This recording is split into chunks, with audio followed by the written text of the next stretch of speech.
Olá pessoal, tudo bom?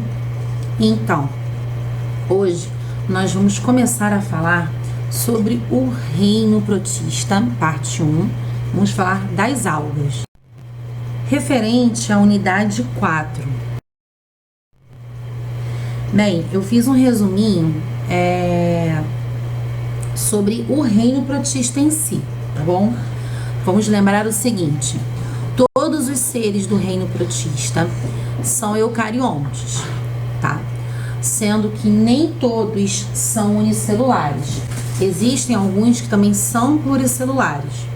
Isso serve com relação também à sua nutrição. A nutrição, existem alguns que são autótrofos, outros heterótrofos. Dentro desse reino protista, existem dois grupos, os protozoários e as algas. Os protozoários, todos eles serão unicelulares, heterótrofos e eucariontes. Unicelulares, constituídos apenas por uma célula, heterótrofos, porque não produzem seu próprio alimento, e eucariontes, porque a sua célula ela possui um núcleo. As algas também fazem parte do reino protista, por não possuírem um tecido verdadeiro, considerado verdadeiro, então ela não está dentro do reino das plantas. As algas, elas podem ser uni ou pluricelulares, quer dizer que existem algas microscópicas e macroscópicas, autótrofas, porque produzem seu próprio alimento, e eucariontes, também por possuir núcleo definido. Bem, como as algas são o tema desta unidade, vamos para elas. As algas, elas são importantes no equilíbrio ecológico porque elas são os principais produtores do ecossistema aquático, né? Como elas são autótrofas, produzem seu próprio alimento. Lembra lá na teia, cadeia alimentar, produtores, consumidores e decompositores?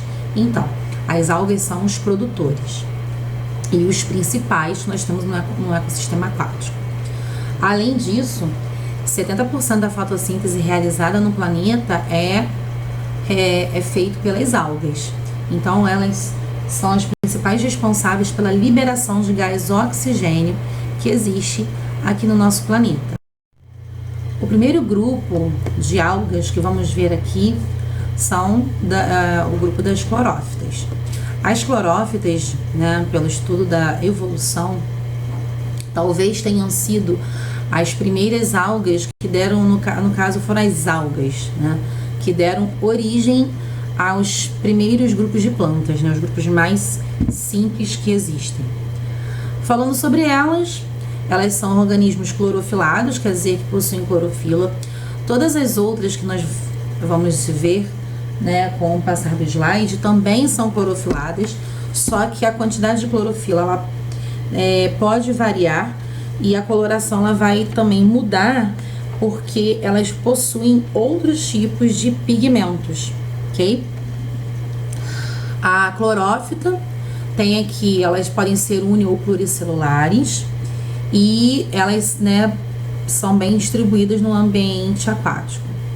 Elas também podem ser encontradas em troncos de árvores ou aderidas na superfície das rochas, mas como o líquen, com o líquens.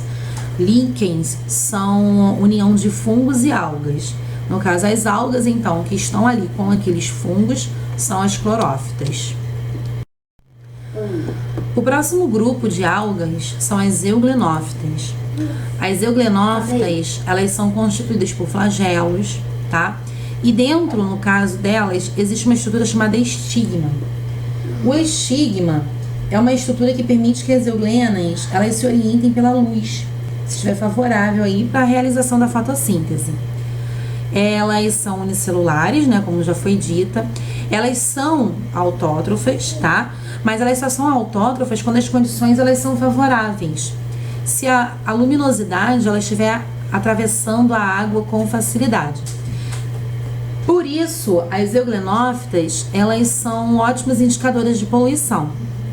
Geralmente encontradas em água doce, em lagoas, então elas são utilizadas por pesquisadores para saber se essa água ela está ou não muito poluída. Como é feito isso? Se ela tiver na coloração dela verde, ela está fazendo fotossíntese normalmente, então a luminosidade ela está entrando com facilidade, então a água ela está apropriada. Agora, se a luminosidade diminuir,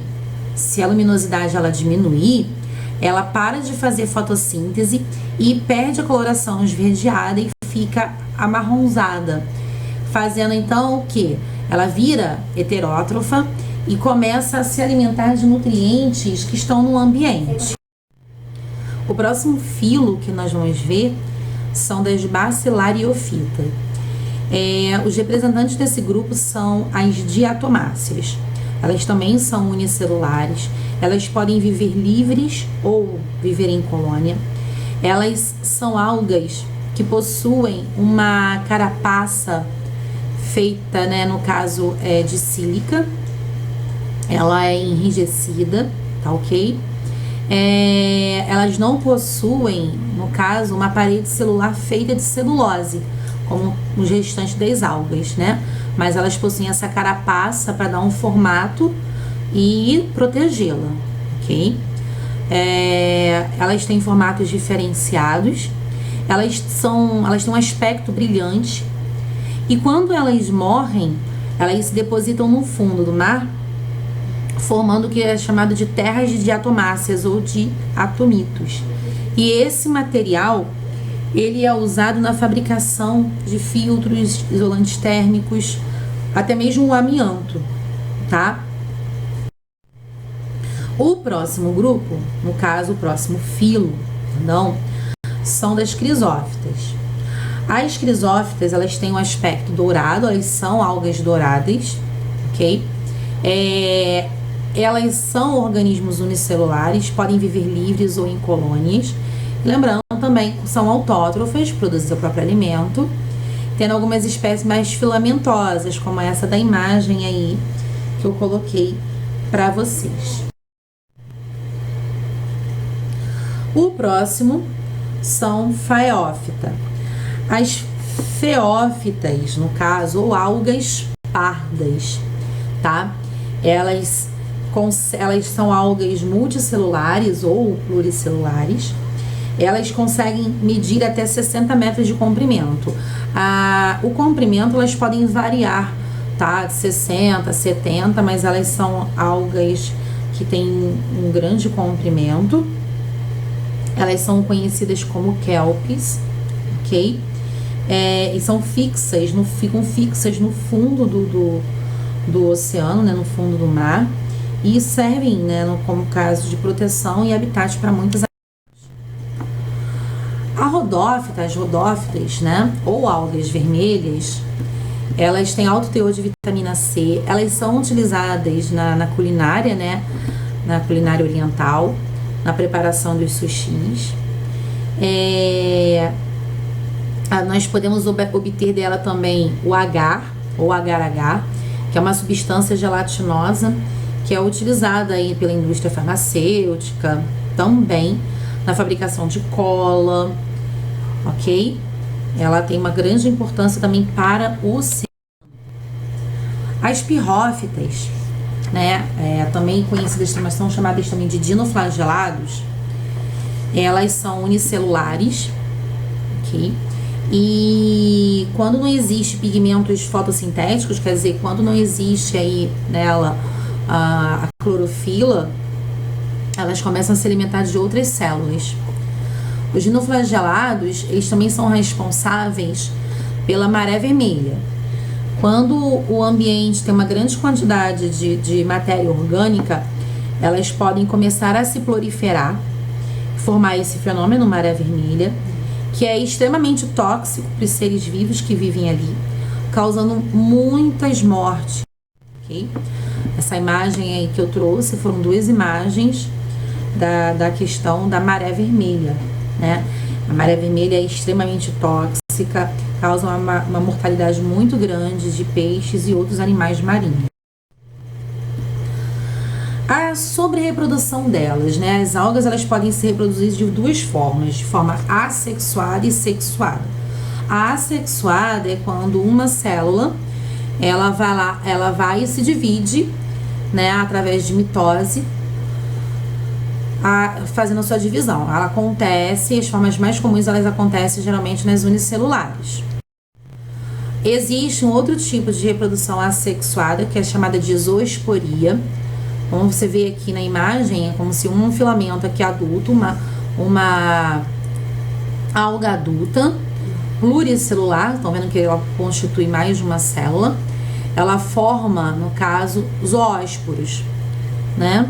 E esses zoósporos, eles são liberados. Cada zoósporo depois ele pode se fixar em algum outro local, em outro substrato e crescer, formando uma nova alga e assim podendo gerar outras algas, continuando seu ciclo. A reprodução sexuada, ela já acontece no encontro, né, de duas células que são chamados de gametas. Não são gametas como o gameta do ser humano, né, que existe o espermatozoide e o ovócito, mas são gametas específicos delas, e elas se encontram, trocam material genético e fazem a fusão. Depois dessa fusão, elas vão formar um zigoto e dar origem a novos organismos. Então, se vocês olharem aqui a imagem, nós temos organismos adultos. Estão vendo que essas daqui ainda são unicelulares. Elas são organismos adultos e elas, no caso, são haploides, quer dizer que elas possuem metade dos cromossomos. Elas se unem, formam um zigoto. Quando acontece a formação do zigoto, se vocês olharem bem aqui, ela já é diploide. Ela começa a sofrer divisões celulares e formam novos organismos. E ainda existe a alternância de gerações. Existem algumas algas, né, que fazem os dois tipos de reprodução, tá? Vamos começar aqui pela imagem, tá? Nós temos aqui uma alga diploide, tá vendo? Ela possui aqui, ó, 26 cromossomos. A quantidade de cromossomos elas variam, tá, nos seres vivos. E aí, no caso, olha, células onde vão ocorrer meiose vão liberar esporos, tá? Esses esporos, eles vão se fixar em algum local, em algum substrato e vão originar novas algas. Então, aconteceu aqui uma reprodução assexuada, tá? Então, olha, ela vai produzir gametas através da meiose, ó, produz gametas por meiose, tá? Esses gametas, eles vão, então, originar novas algas. Logo em seguida, só que essas novas algas que foram formadas, elas são haploides, com a metade dos cromossomos que tinha anteriormente. Aí elas vão produzir gametas, esses gametas vão se unir, vão se fecundar, né? Vão produzir um zigoto, originando de novo uma alga diploide. E assim continua, é a alternância de gerações. Existe uma reprodução assexuada e depois uma reprodução sexuada. Bem, galera, eu gostaria que vocês fizessem os exercícios das páginas indicadas e a correção ela será colocada aí na plataforma na próxima semana. Mas eu gostaria muito que vocês tentassem fazer para ver onde vocês podem ter dúvidas. Beijos, fiquem com Deus.